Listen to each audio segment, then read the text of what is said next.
الشيطان الرجيم. بسم الله الرحمن الرحيم. سبحانك لا علم لنا إلا ما علمتنا إنك أنت العليم الحكيم. رب اشرح لي صدري ويسر لي أمري واحلل عقدة من لساني يفقه قولي. والمرسلات عرفا فالعاصفات عصفا والناشرات نشرا فالفارقات فرقا فالملقيات ذكرا عذرا أو نذرا. سورة مرسلات دا مکی سورت دے. ترتیب دا قرآن کے واویہ دے او دا سورت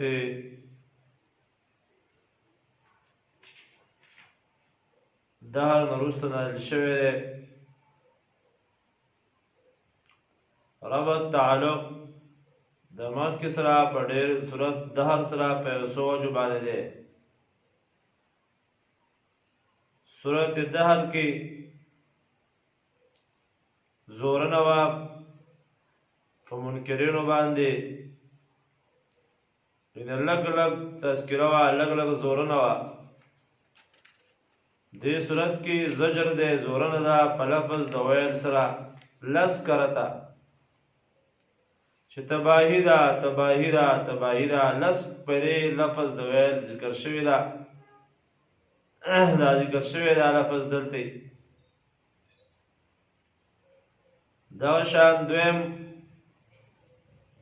مخکې صورت کې اثبات د بعث بعد الموت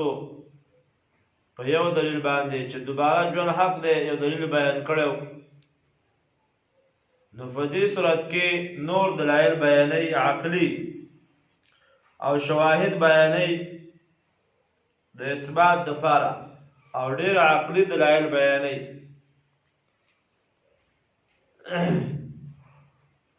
نورو علماو وجه ذکر کړي دي.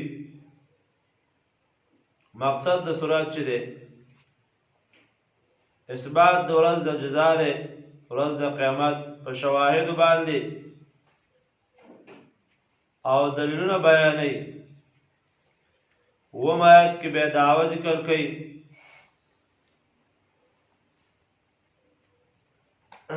او د الله رب العزت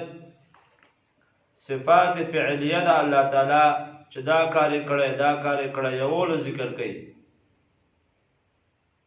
اول پنځه شواهد دي دپاره د دعوې د صورت،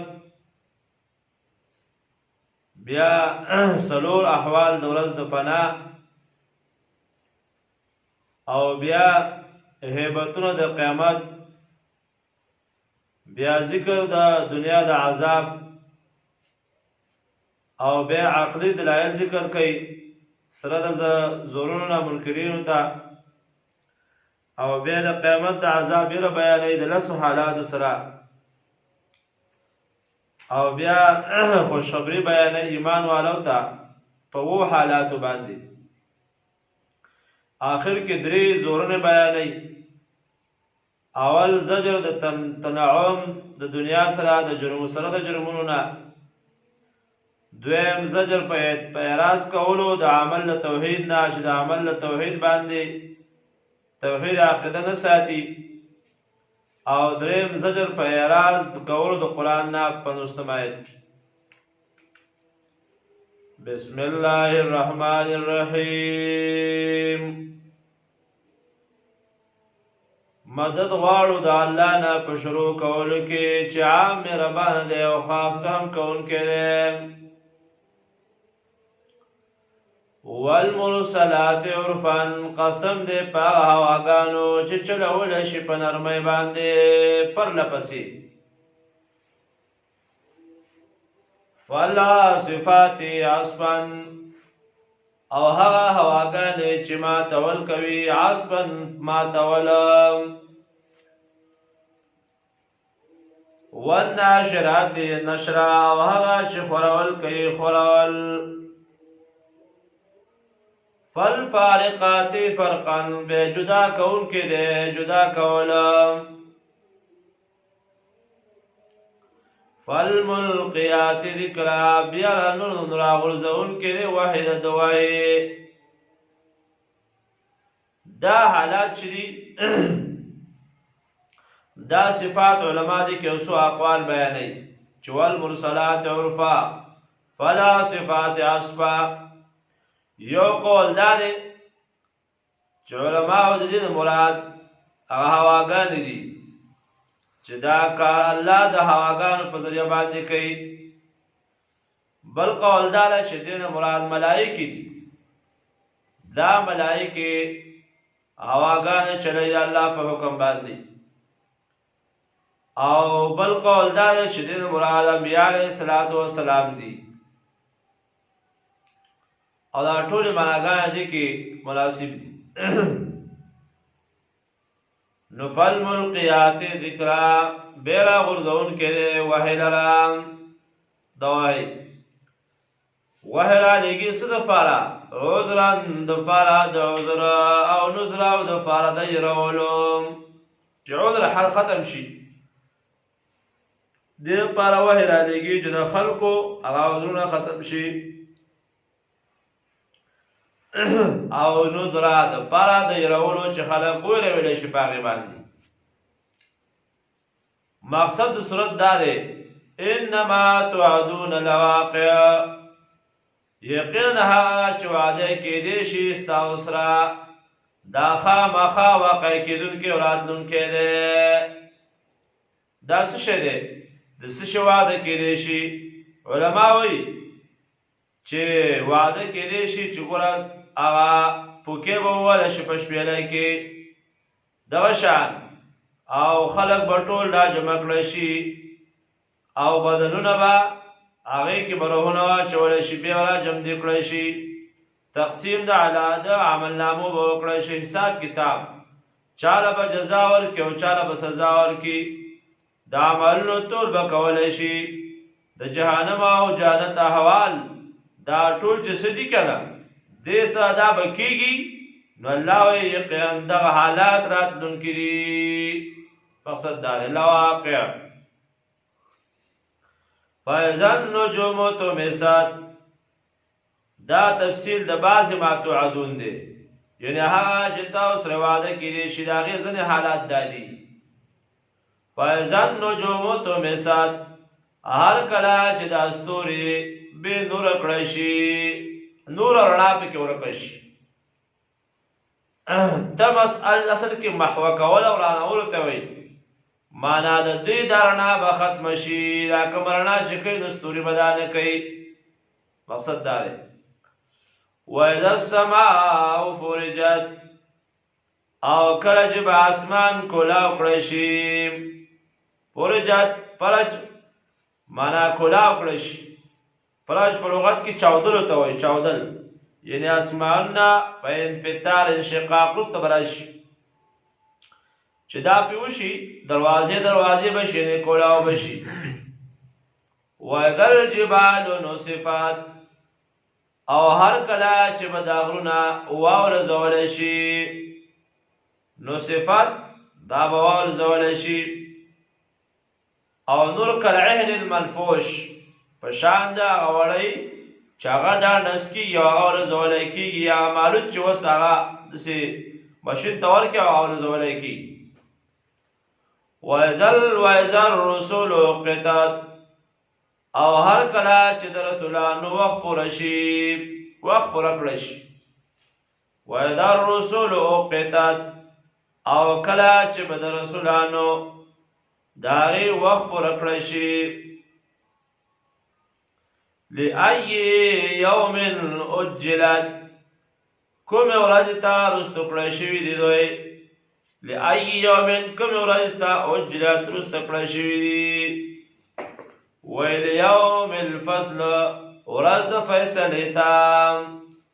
دا چې وروسته پړی شوي دي نو ورځ د فیصلې ده چې په هغې کې به فیصلې کولی شي. وما ادراک ما یوم الفصل او څه پوه کړې ته چې څه ده دا ورځ د فیصلې، ته په دې حال نه څه خبر شوې. او دا ذکر د عظمت د شان د هغه ورځې دی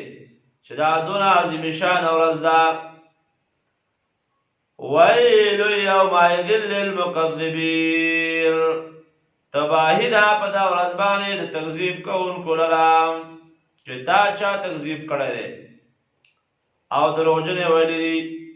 دا د دنیا د عذاب ویره بیانوي چې ګوره نه ګورئ لکه قوم د نوح علیه السلام مې تباه کړی دی. الم نهلک الاولین آیا نه دي هلاک کړي مونږ مخکني خلک. ثم نتبعوهم الاخرین بیا به راولو مونږ دوی پسې رستو خلک. نو ګوره مخکې مې تباه کړي دي قوم د نوح علیه السلام، عادیان، سمودیان، قوم د صالح علیه السلام، قوم د لوط علیه السلام، اصحاب مدین والا او تبع والا او د فرعونیان، دا ټول ذکر شوي دي دا مې تباه کړي دي. الله وایي کذلک نفعل بالمجرمین دغسې کار کوو مونږ د مجرمانو سره څنګه چې مې هغه قومونه تباه کړي دي او هغو په کومه ګناه باندې تباه شوي دي.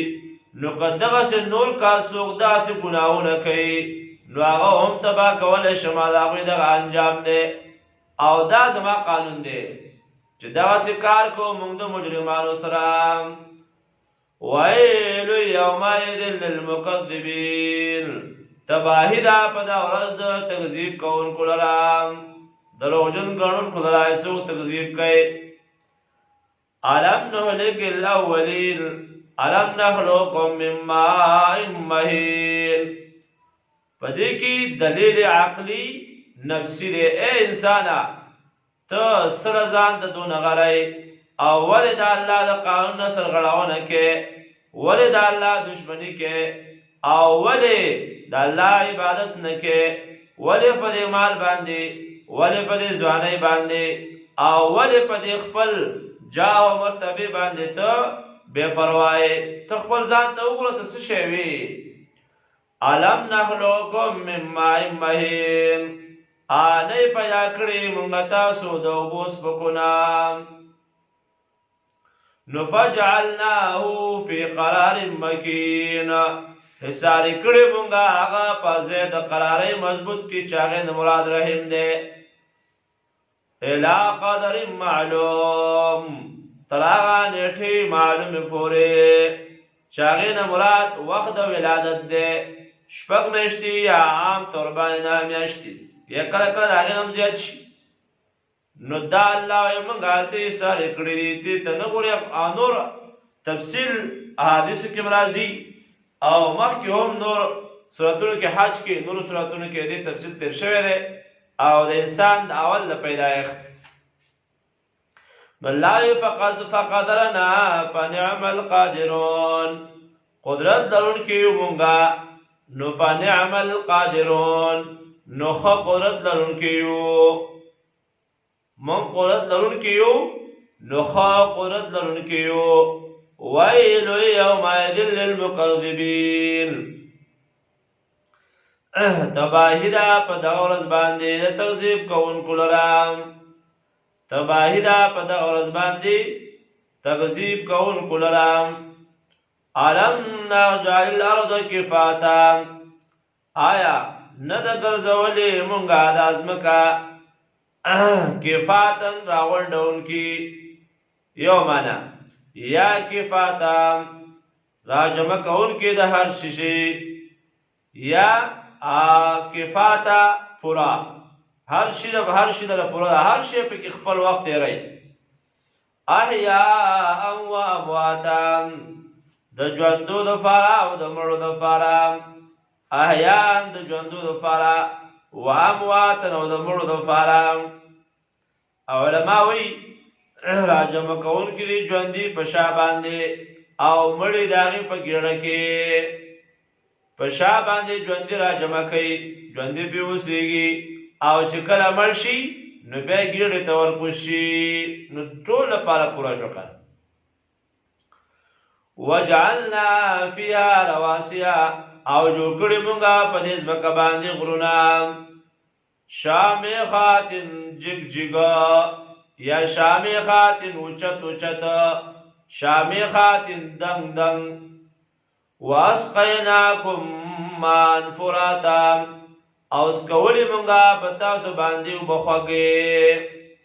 ته وګوره د غرونو کې داسې چینې شته دی چې هغه ډېرې زبردست اوبه دي او ډېرې فایدو واله دي او ډېر امراضو دپاره هم ښه وي. الله وایي ته زما دې قدرتونو ته نه ګورې، په دې غرونو باندې ګرځې او په دې غرونو نه فایدې اخلې دغه چینې او خوراکونه کې، لیکن بیا هم زما تکذیب کې دې ته نه ګورې. ولې دا دله چا پیدا کړي؟ د دې وجې نه امام ابو حنیفه رحمه الله د هغې مسلک دا دی چې یو انسان که دا بانه وکړي په قیامت کې چې یا الله زه خو د غرونو په سر باندې اوسېدمه او ما هېڅ شی نه دي اورېدلي، ګډې وزیره مې ساتلې او ما د څه نه خبر شوی نه یم، نو ښارونه کنې مو څه کړه او ښارونو کې نه یم اوسېدلی، د دې جګو غرونو په سر باندې اوسېدمه. نو دا انسان به الله په دې خپل عقل باندې راونیسي. هغه مسلک دا دی چې دا انسان د عذر او بهانه نشي پیش کولی، ځکه چې الله وایي ته د دې جګ غره لپاره چې ته اوسېدلی او ته د ګډو وزو مالک وي،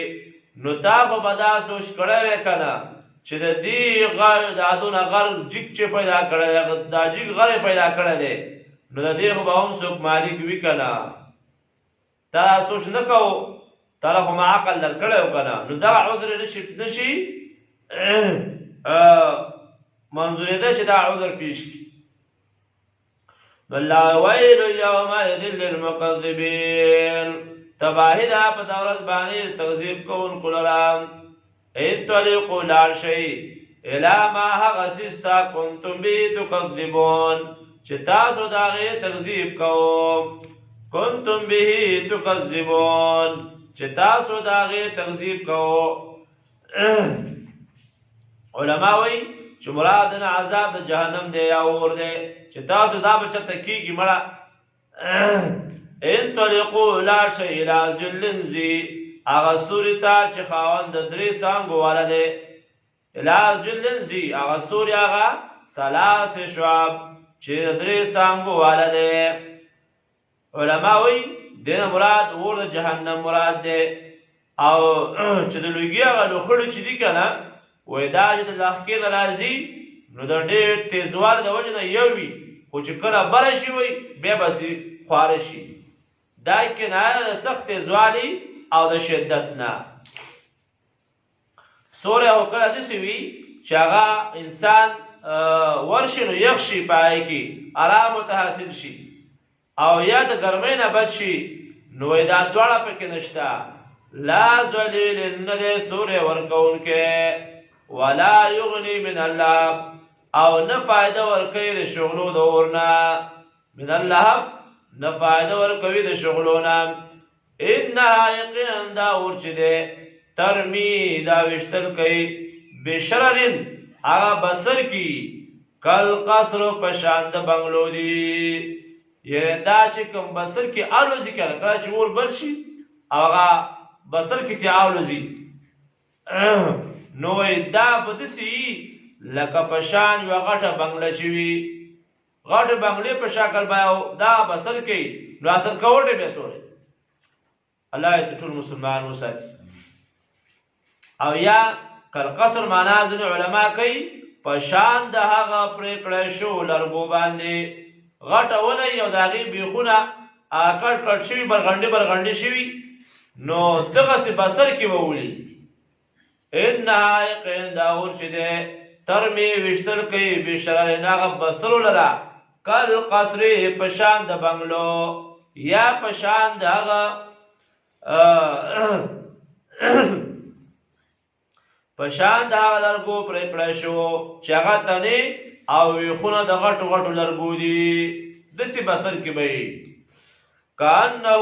جمالة صفرا گویا چې هغه اوښان دي بې مهاره یعنې دا بسر کې د هغې مثال یې نسي ذکر کړی دی لکه څنګه چې اوښان رواني که نه او مهار پکې وي نو یو بل پسې سید رواني خو چې کله بې مهار لرې شي نو هسې ټوپونه وي او ګډ وډ رواني دغسې مثال د هغه بسر کو دی چې هغه کله بسر کې وړي نو داسې نیغ نیغ به لګېږي او داسې لکه اوښان چې منډې وهي او چې نیغ نیغ لګېږي دغسې به دغه بسر کې به نیغ نیغ ګزارېږي مقصد یې دا دی کأنه جمالة صفرا گویا کې دا اوښان دي بې مهاره ویل یومئذ للمکذبین هلاکت دی تباهي ده په دا ورځ باندې تکذیب کوونکو دپاره هذا دا ورځ ده لا ينطقون چې خبرې به نشي کولی دوی ولا یؤذنو لهم او نه به اذن حکم کېږي دوی ته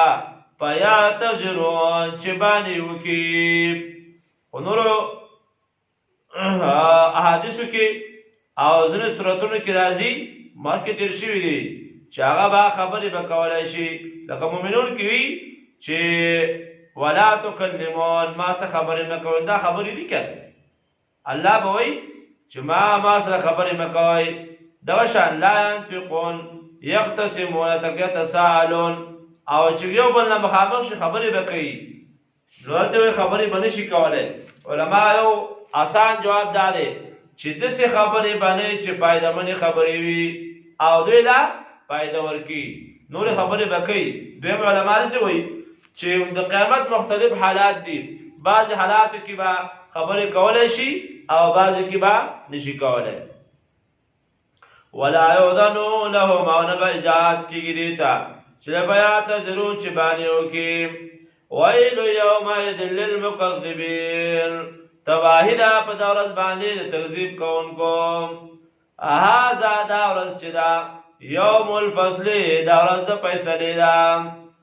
جمعناکم من براجم کو تاسو والاولین او مخکې خلقا اکم چې مخکې پلان نیکه نور خپلوان مخکې تیر شوي 100 کاله مخکې هم راغلي مکو فإن کان لکم کید فکیدون نو کوي تاسو څه چل ورکوونکي نو فکیدون نو چل وکئ ما سره علما وایي دې مراد نبی اسلام اسلام دی چې که تاسو څه چل ورکول غواړئ نو ویې کوئ که نه کولی شئ ویې کوئ زما فکیدون او څه هیله او بانه کوئ ځان د بچ کولو دپاره نو ویې کوئ که نه ویل یومئذ للمکذبین تباهي ده په دا ورځ باندې په تکذیب کوونکو ان المتقین فی ظلال وعیون دې کې خوشخبری ده ایمان والا ہوتا او متقی ہوتا ان المتقین یقینا متقین شدی فی ظلال داوی په سورو کې وعیون او په چنو کې بوي وفواکه او میوې بوي مما دا قسمنا یشتهون چې دا غواړي مما یشتهون هغه چې څه قسم میوه غواړي او څه شی غواړي کله غواړي هر وخت غواړي دغه ملاويږي الله وو تو فرمایي کولو خوري واشربوا اسقي یعنی ان په خوشاله اسراف بما فدي وجبان كنتم تعملون چې تاسو عملونه کولم تاسو به په یخنۍ کې جماعتونو ته راتلئ په یخنۍ کې به مقدسونه کول دغه شان عبادت د الله هم کوو تیارو کې به د الله عبادت او بندګۍ تلئ تکلیف هم تیراو د الله کتاب هم زده کوو دغسې نور جهاد هم کوو فی سبیل الله نور اعمال هم کول د هغې بدله دا ده انا کذلک الله دغسې نجزي المحسنین منګه بدله ورکوو ښایسته عمل کوونکو ته ویل یومئذ للمکذبین تباهي ده په دغه ورځ باندې تکذیب کوونکو دپاره کولو خورئ دا زجر دی او متعلق د حال د مکذبین سره په دواو دا تقابل د مقابله ده د حال د متقین سره کولو الله بو توي خوري وتمتعوا مزي علي قليلا لك وخولق مدا انكم مجرمون يقين تاس مجرمان ويل يومئذ للمكذبين تباهدا پدورز باندې تکذیب کوونکو دپاره واذا قيل لهم او کلا چې به ویلی شي دوی ته ارکعوا رکوع وکئ نو لا يرکعون نو دوی رکوع نه کوي مقصد دا دی چې کله به دوی ته د مانځه حکم کېده نو دوی به مونځ نه کوو مجرمان یا علما وایي چې دوی به مونځ نه کوو په طریقه د صحابو باندې ځکه ځینې خلک داسې وو چې هغې به مشرکین وو چې مانځه کې به یې رکوع نه کوله بغیر د رکوع نه به یې مونځ کوو الله ورته وفرمایل چې ارکعوا رکوع کوئ نو لا يرکعون دوی به رکوع نه کوله په طریقه صحابو باندې بیا عمل نه کوو ویل یومئذ للمکذبین تباهی دا په دولت باندې د تکذیب کوونکو دپاره نو فابأي حدیث په کومه یو خبره باندې بعده وروستو د کتاب د الله نه یؤمنون چې دی به ایمان راوړي دیو جنا ابو هريره رضی الله تعالی عنہ فرمایي چې څوک دا آیت ولولي نو داغه وروسته دا به وي چې آمنت بالله وما انزل ما ایمان راوړی په څه باندې چې الله را نازل کړي دي یعنې په څه به ایمان راوړي ایمان به په هغه څه باندې راوړو چې کوم الله تعالی نازل کړي وي دا ابن کثیر رحمه الله روایت ذکر کړی دی چې فبأي حدیث بعده یؤمنون په کومه خبره به وروسته ایمان راوړي دی وروستو د دې خبرې نه د سورت مرسلات کې پای کې مقصد او اثبات د قیامت په شواهد باندې او رس حالات بیان کړل سبحانك اللهم وبحمدك اشهد ان لا اله الا انت استغفرك واتوب اليك اللهم اني اسالك علما نافعا ورزقا طيبا وعملا متقبلا اللهم اني اسالك الهدى والتقى والعفاف والغنى رب